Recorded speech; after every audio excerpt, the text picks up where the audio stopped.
This channel does not promote any violent, harmful, or illegal activities. All content provided by this channel is meant for an educational purpose only.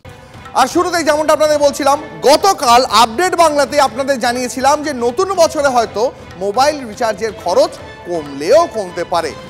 আজ আরও একটা গুরুত্বপূর্ণ খবর আপনাদের দিতেই হবে। সোশ্যাল মিডিয়া, যেখানে সবাই আজ এই প্ল্যাটফর্মে বুঁদ, শুধু বড়রা নয়, ছোটরাও তো নানাভাবে সোশ্যাল মিডিয়ায় অ্যাক্টিভ।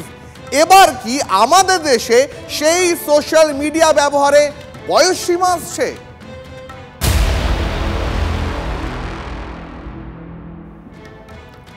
একথা বলছি তার কারণ শৈশবেই ফেসবুক, ইনস্টার নেশা ভয়ঙ্কর প্রভাব ফেলছে। তাই এবার নয়া আইন আনতে চলেছে কেন্দ্র। হ্যাঁ, ঠিক শুনলেন, 18 বছরের কম বয়সীদের সোশ্যাল মিডিয়ায় অ্যাকাউন্ট খুলতে হলে মা বাবার অনুমতি নিতে হবে।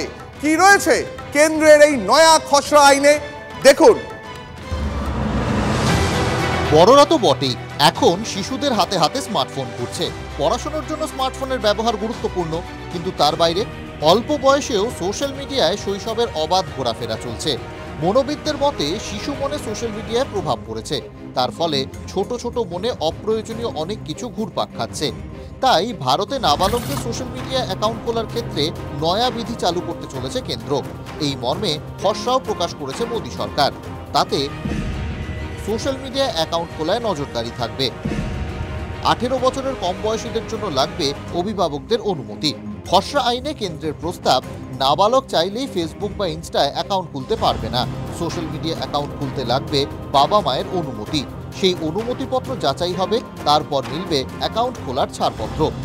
গত শুক্রবার এই খসড়া প্রকাশ করেছে কেন্দ্র। উদ্দেশ্য স্পষ্ট, অল্প বয়স থেকেই ব্যক্তিগত তথ্য সুরক্ষায় জোর কেন্দ্রের। তাই বাবা মায়ের অনুমতি ছাড়া অ্যাকাউন্ট খুলতে পারবে না নাবালকরা। তবে কেন্দ্রীয় সরকার কোনো কিছুই চাপিয়ে দিতে চাইছে না।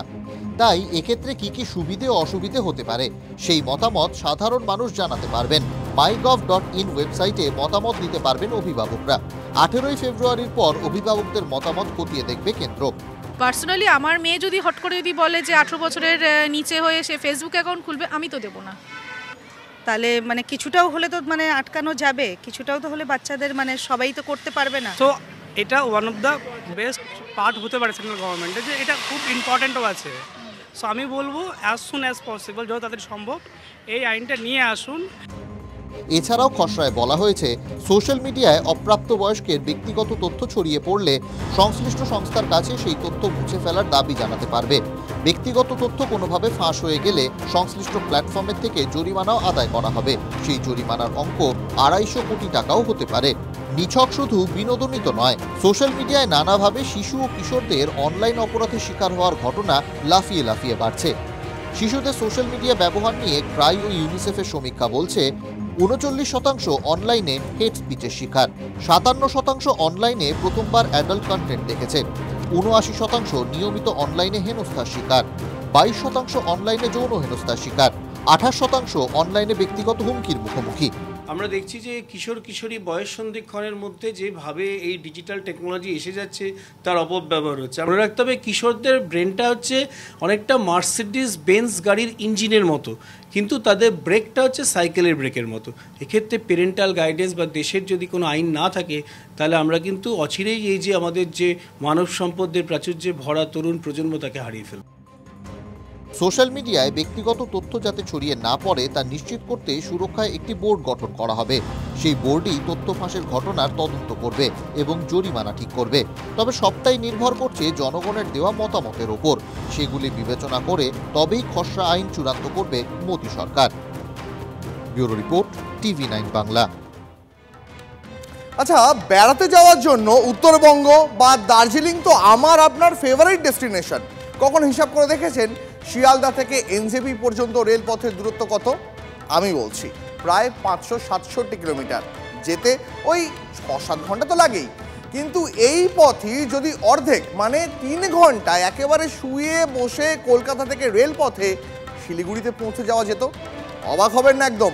ভারতীয় রেলের নয়া সাইক্লোন মানে যার নাম বন্দে ভারত, তা স্লিপার সেই অসম্ভবকেই সম্ভব করতে পারে। তার কারণ ট্রায়াল রানে প্রতি ঘন্টায় 180 কিলোমিটার গতিতে ছুটছে বন্দে ভারতের স্লিপার ক্লাস। গতিবেগ ঘন্টায় 322 কিলোমিটার। জাপানের বুলেট ট্রেনের গতি দেখে হাঁ পিত্তেশ করা দিন শেষ হতে চলেছে।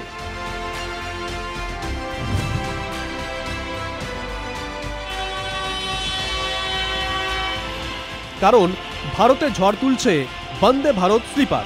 গতিবেগ ঘন্টায় 180 কিলোমিটার। সবচেয়ে বড় কথা, ঝড়ের গতিতে ট্রেন ছুটছে, অথচ ট্রেনের ভিতর কম্পন নামমাত্র।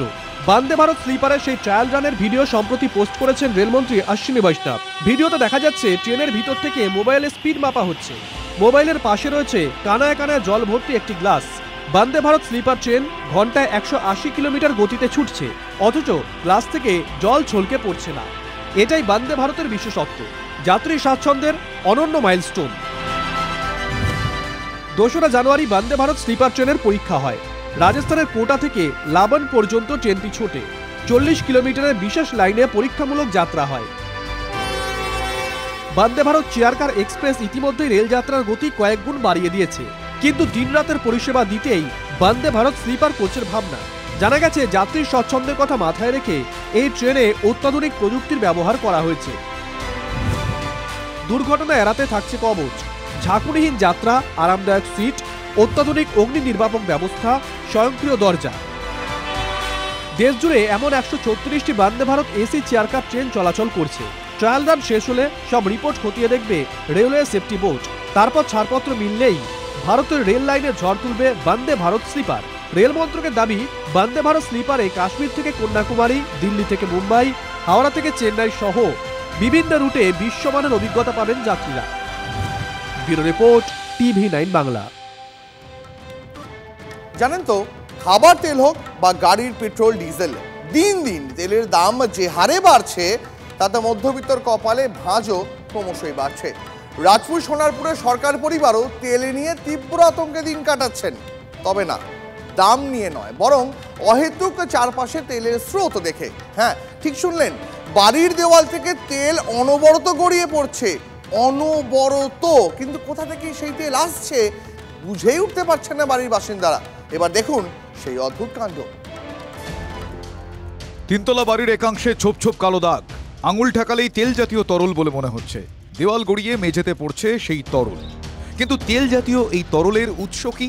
মাথার চুল ছিঁড়েও উদ্ধার করতে পারছেন না বাড়ির বাসিন্দারা। এদিকে বছর খানেক ধরে বাড়িতে চরমে তেল আতঙ্ক।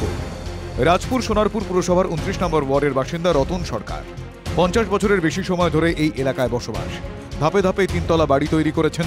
2023 সালে বাড়ির বাইরে রং হয়। কালার করানোর সময় আমি তখন চোখে পড়েছে যে কালার করে যখন ওনারা হোয়াইট ওয়াশ প্রথমে করেন, প্রাইমার দেন, দিয়েছেন, সেকেন্ড দিন আমি দেখছি আবার তেল পড়ছে। রং করার পর থেকেই বাড়ির জায়গায় জায়গায় তেলের কালো ছোপ, দেওয়াল থেকে কার্নিশ, সর্বত্র একই ছবি। টপ টপ করে মেঝেতেও সেই তরল পড়ছে, কিন্তু কোথা থেকে আসছে এই তরল? দেখছি পুরো কালি আর তেল হয়ে গেছে। ওই লেফট সাইড থেকে আস্তে আস্তে এই 1.5 বছরে 2 বছরে আস্তে আস্তে জিনিসটা সামনের দিকে আসছে এবং পুরো তেল, কালি তেল আস্তে আস্তে নিচ থেকে ওপর দিকে উঠছে, সানসেটে চলে যাচ্ছে, নিচে তেল ড্রপ ড্রপ পড়ছে। এবার ব্যাপারটা যে কি হচ্ছে কিছুই বুঝতে পারছি না। অদ্ভুতুরে এই ঘটনায় বিস্মিত পুরসভা থেকে নরেন্দ্রপুর থানা। সব জায়গায় জানিয়েছেন সরকার পরিবার। খবর পেয়ে 123 হরতাবাদ রোডের মজুমদার পাড়ার এই বাড়িতে পৌঁছয় পুরসভার প্রতিনিধি দল।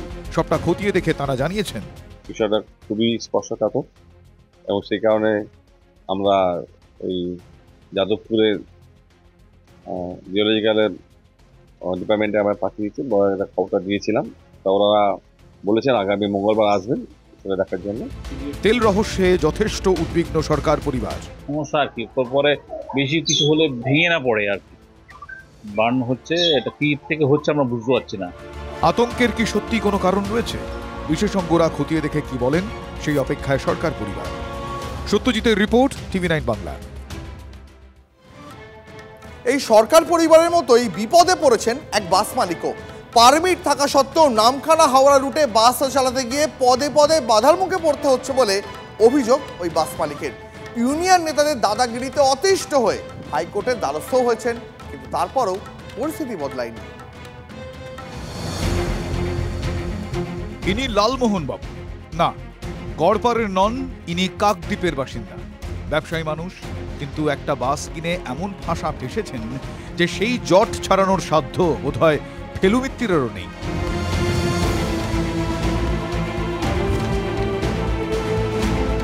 গত বছরেই এটা কিনেছেন লালমোহন দাস, যার রুট পারমিট ফ্রেজারগঞ্জ, কাকদ্বীপ, হাওড়া, ধর্মতলা। লালমোহনের অভিযোগ, রাস্তায় বাস নামানোর পর থেকেই তার উপর জোর জুলুম শুরু করে দেয় ইউনিয়নের নেতারা। অমল সাহা ও বাপ্পা হালদার এরা হাওড়া নামখানা বকখালি অনার অ্যাসোসিয়েশন একটা বানিয়েছে, কিন্তু কোনো রেজিস্টার নেই, কিছু নেই। আমাকে 50,000 টাকা চেয়েছিল, আমি দিইনি। এবার আমাকে বলেছিল আমার যেহেতু ফ্রেজারগঞ্জ পারমিট, আমাকে নামখানাতে চালাতে হবে, নামখানা হয়ে ধর্মতলা পর্যন্ত গাড়ি চালাতে হবে। আমি হাওড়া যেতে পারবো না, ওদিকে ফ্রেজারগঞ্জ যেতে পারবো না। তাতেও নিস্তার নেই, নানাভাবে তার বাস চলাচলে বাধা দেওয়া হচ্ছে। তার বক্তব্য, তার বাস যখন ফ্রেজারগঞ্জ থেকে বেরোয় সেই সময় 2 থেকে 3টি বাস তার বাসকে গার্ড দিতে দিতে কলকাতায় নিয়ে আসে, যাতে তার বাসে কোনো রকম ভাবে প্যাসেঞ্জার না ওঠে। আগের বাসগুলি তার সমস্ত প্যাসেঞ্জার তুলে নেয়। ও কাকা, তুমি এনার গাড়িটা আটকাচ্ছ কি? আমি ওনার গাড়ি আটকাইনি, আমি আটকাইনি ওনার গাড়ি। আমার টাইম হয়েছে, আমি বেরিয়ে যাচ্ছি। মালিক বুঝবে কোথাকার মালিক। আমি যেহেতু প্রতিবাদ করেছি আমার মুখ বন্ধ করার জন্য, আমার গাড়িকে কেস দিচ্ছে ধরে ধরে। ধরছে না, আর দেখতে পাচ্ছেন চোখ বন্ধ করে রেখে আছে। আমার এই গাড়িটা প্রতিদিন ডিস্টার্ব করছে, আমাকে প্যাসেঞ্জার তুলতে দিচ্ছে না। এনার পারমিট নেই, ধর্মতলা দাঁড়িয়ে আছে কিসের জন্য? থানা থেকে শুরু করে আরটিও, এমনকি পরিবহন দপ্তর, সব জায়গায় অভিযোগ জানিয়েও কোনো লাভ হয়নি বলে বাস মালিকের অভিযোগ। শেষমেশ আদালতের দ্বারস্থ হন তিনি। এটা রিট পিটিশন নাম্বার 7374 2024, এটা 11/12/2024 উনি স্পেসিফিক্যালি ডাইরেকশন দিয়েছেন আরটিও কলকাতাকে যে এরপরে এই আরটিও আলিপুরের ডাইরেকশন অনুযায়ী এবং অনারেবল হাইকোর্টের ডাইরেকশন অনুযায়ী যাতে কোনো রকম ওই বেআইনি গাড়িগুলো যাদের পারমিট সিবিটি কলকাতা অর্থাৎ ধর্মতলা নেই, তারা কোনোভাবেই যাতে ডিস্টার্ব না করতে পারে আমার ক্লায়েন্টের গাড়িকে, এই মর্মেটা ডাইরেকশন দিয়েছে। কিন্তু আদালতের নির্দেশের পরেও হয়রানি কমেনি, উল্টে তাকে প্রাণে মারার হুমকি দেওয়া হচ্ছে বলে অভিযোগ লালমোহন বাবু। যদিও সমস্ত অভিযোগ অস্বীকার করেছেন ইউনিয়নের নেতারা। ওনার গাড়ি কি 50,000 টাকা চেয়েছিলেন আপনারা? না, আমাদের সঙ্গে কোনো ব্যাপারই, টাকা চা আমরা আজ পর্যন্ত কোনো মালিকের কাছে কেন চাইবো স্যার? তাহলে ওনার যে অভিযোগগুলো করছে সেগুলো উনি ফলস অভিযোগ করছে, এটা বিভ্রান্তি করছে। অলরেডি হাইকোর্টে দুবার মামলাও করেছে, ট্রান্সপোর্ট ডিপার্টমেন্টকেও জানিয়েছে, সব এতেই জানিয়েছে। উনি উল্টে লোকের টাকা নিয়ে কাজ করছে না। রাস্তায় বাসের সংখ্যা কম নিয়ে দুদিন আগে অগ্নিশর্মা হতে দেখা গিয়েছিল মুখ্যমন্ত্রীকে। রোষের মুখে পড়তে হয়েছিল পরিবহন মন্ত্রীকে। ট্রান্সপোর্ট ডিপার্টমেন্ট সাইলেন্ট ডিপার্টমেন্ট হয়ে গেছে। অনেক লোক রাস্তায় দাঁড়িয়ে থাকে, কখনো কি সার্ভে করে দেখেছেন কোথায় কোথায় বেশি লোক দাঁড়িয়ে থাকে অফিস ছুটির পর, যেখানে বাসের ফ্রিকোয়েন্সি বাড়াতে পারে? বাসের ফ্রিকোয়েন্সি বাড়লে তারা যাতায়াত করতে পারে। এদিকে লালমোহনের অভিযোগ, বাস নামিয়েও ইউনিয়নের অসহযোগিতায় তিনি যাত্রী তুলতে পারছেন না। তিনি চান পরিবহন দপ্তরের কর্তারা তাঁর বিষয়টাও একবার খতিয়ে দেখুক, না হলে ভাতে মারা পড়বেন তিনি। শৌভিক সরকারের রিপোর্ট, TV9 বাংলা।